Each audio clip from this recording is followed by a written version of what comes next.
स्वागत है बच्चों आपका R2 स्टडी टीम पर। जैसा कि आपको पता है बेसलाइन टेस्ट चल रहे हैं आपके कक्षा 7वीं का। आज हम सामाजिक विज्ञान का पूरा फुल सॉल्यूशन देखने वाले हैं और इसी क्वेश्चन पेपर में से आपके क्वेश्चन पूछे जाएंगे। तो चलिए देखते हैं। पहला प्रश्न है आपको इस वीडियो में पूरा फुल सॉल्यूशन देखने के लिए मिलेगा, आंसर सहित। ये आपके क्वेश्चन हैं और ये आपके आंसर हैं। तो चलिए देखते हैं पहला प्रश्न पूछते हैं। तो पहला प्रश्न है आपका, पत्थरों शिलाओं पर खोदकर लिखी गई बातों को खालिस्तान कहते हैं। आपके आंसर आगे दिए हुए हैं तो हम उनको देखेंगे। अभी पहले हम पढ़ लेते हैं। ग्लोब पर बनी आड़ी रेखाएं कहलाती हैं। सरपंच की अनुपस्थिति में पंचायत की बैठकों की अध्यक्षता करता है।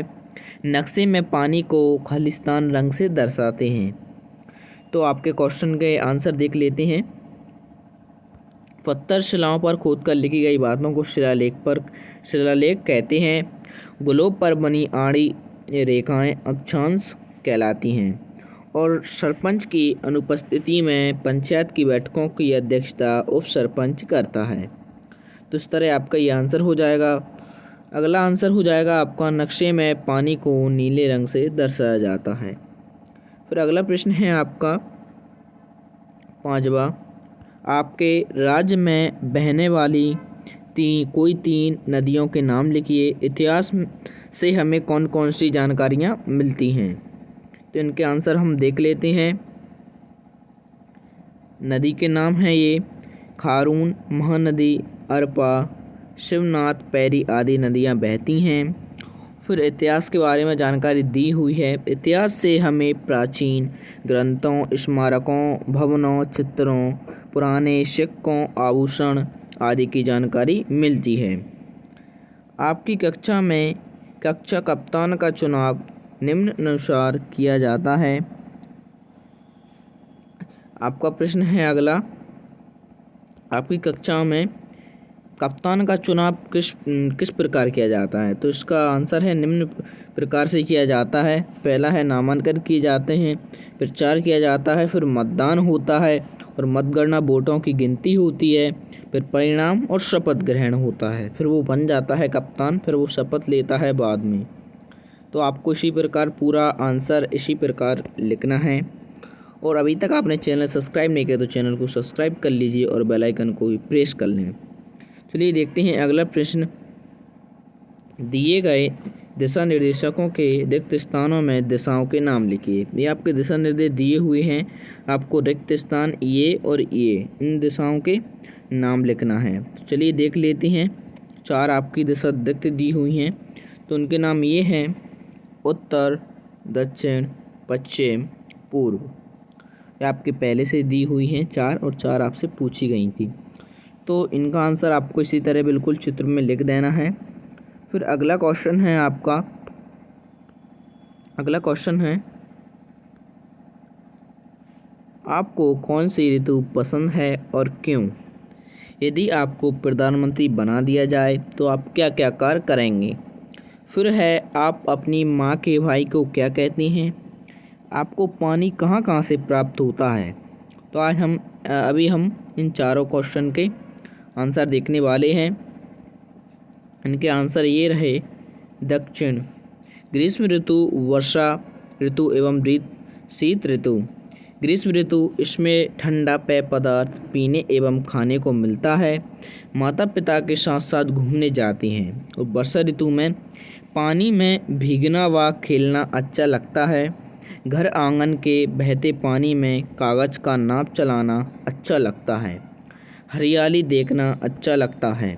फिर है शीत ऋतु, सबसे अधिक ठंडी होती है। ठंडी हवा चलती है जो कि अच्छा लगता है। फिर कोहरा छाया रहता है जिससे देखना अच्छा लगता है। फिर इसी तरह आपका आंसर हो जाएगा टिप किसी एक ऋतु के बारे में लिखिए।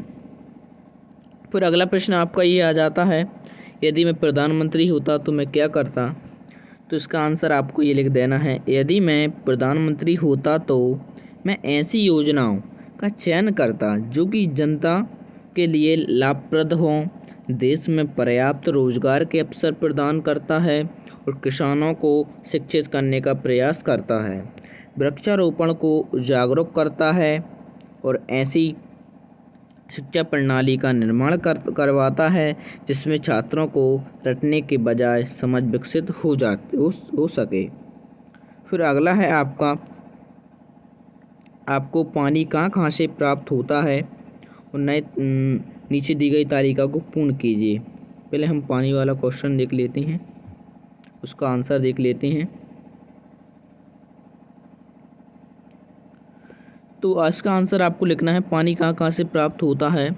पानी कुएं से प्राप्त होता है आपको, या नल से प्राप्त होता है। आप कहाँ से पानी भरते हैं तो उस तरह आपको लिख देना है। फिर है नीचे दी गई तालिका को पूर्ण कीजिए। पालतू जानवर के नाम ये आपको दिए हुए हैं। फिर अगला क्वेश्चन है आपका, पेड़ पौधों की सुरक्षा के लिए आप कौन कौन से उपाय करेंगे। अगला है आपका, छत्तीसगढ़ के त्योहारों में बनाए जाने वाले पकवानों के नाम लिखिए। तो इनके आंसर हम देख लेते हैं। इसका आंसर है, मैंने बताए थे आप इस तरह भी लिख सकते हैं जिस तरह आप पानी भरते हैं, इसमें दिए हुए हैं। पानी कुआं, नल, तालाब, नदी, हैंडपंप आदि से प्राप्त होता है। फिर है को मामा कहता हूँ, तो इसका आंसर ये आपका मामा हो जाएगा। फिर आगे है पालतू जानवरों के नाम, गाय और भोजन है घास, बिल्ली दूध, बकरी पत्ती। तो इस तरह आपको आंसर लिखना है। फिर है पेड़ पौधों की सुरक्षा के लिए निम्नलिखित उपाय करेंगे। वृक्षारोपण पर जोर देना चाहिए, टी गार्ड की व्यवस्था करना चाहिए। यदि किसी तरह पेड़ काटा जा रहा है तो हमें उसके बदले में पेड़ लगाना चाहिए। फिर है अपने आसपास नए पेड़ पौधे लगाना चाहिए। फिर इसके आगे है पेड़ पौधे लगाने के लिए लोगों को जागरूक करना चाहिए। फिर अगला है आपका,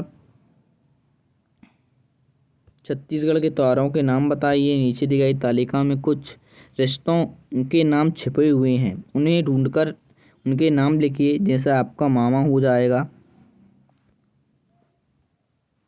मामा ये आपका मामा हो जाएगा।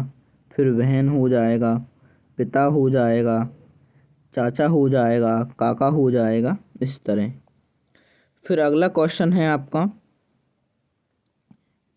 यदि आपके गांव शहर में बाढ़ आ जाए तो क्या परेशानियां होंगी। तो ये आपको छत्तीसगढ़ के त्योहारों के नाम बताना है। पकवान बनाए जाते हैं किस अनुसार, निम्न अनुसार बनाए जाते हैं। खुरमी, अरसा, चीला, गुजिया, ठेठरी, फरा आदि। फिर आपको रिश्तेदारों के नाम लिखना है। मैंने आपके बताए थे, मामा, पिता, माता, चाचा, बहन। फिर है आपका अगला आंसर, बाढ़ आने पर जान माल की हानि होती है। क्या क्या नुकसान होता है बाढ़ आने पर, वो आपको बताना है। खेती का नुकसान होता है, लोग बेघर हो जाते हैं, जंगल उजड़ जाते हैं, जंगल में पाए जाने वाले छोटे जीव जंतु बाढ़ में बहकर मर जाते हैं। मकान छत बह जाती हैं, जिससे घर में रखे कीमती सामानों का भी नुकसान हो जाता है। तो हमने आपको इस वीडियो में पूरे प्रश्न पत्र का सॉल्यूशन करवा दिया है। वेरी इम्पोर्टेंट आपके क्वेश्चन हैं जो आपके पूछे जाएंगे बेसलाइन टेस्ट में। तो चलिए मिलते हैं अगली वीडियो में। यदि आपने अभी तक चैनल सब्सक्राइब नहीं किया तो चैनल को सब्सक्राइब कर लीजिए और बेल आइकन को प्रेस कर लीजिए, जिससे आपको अगली वीडियो का नोटिफिकेशन मिल सके।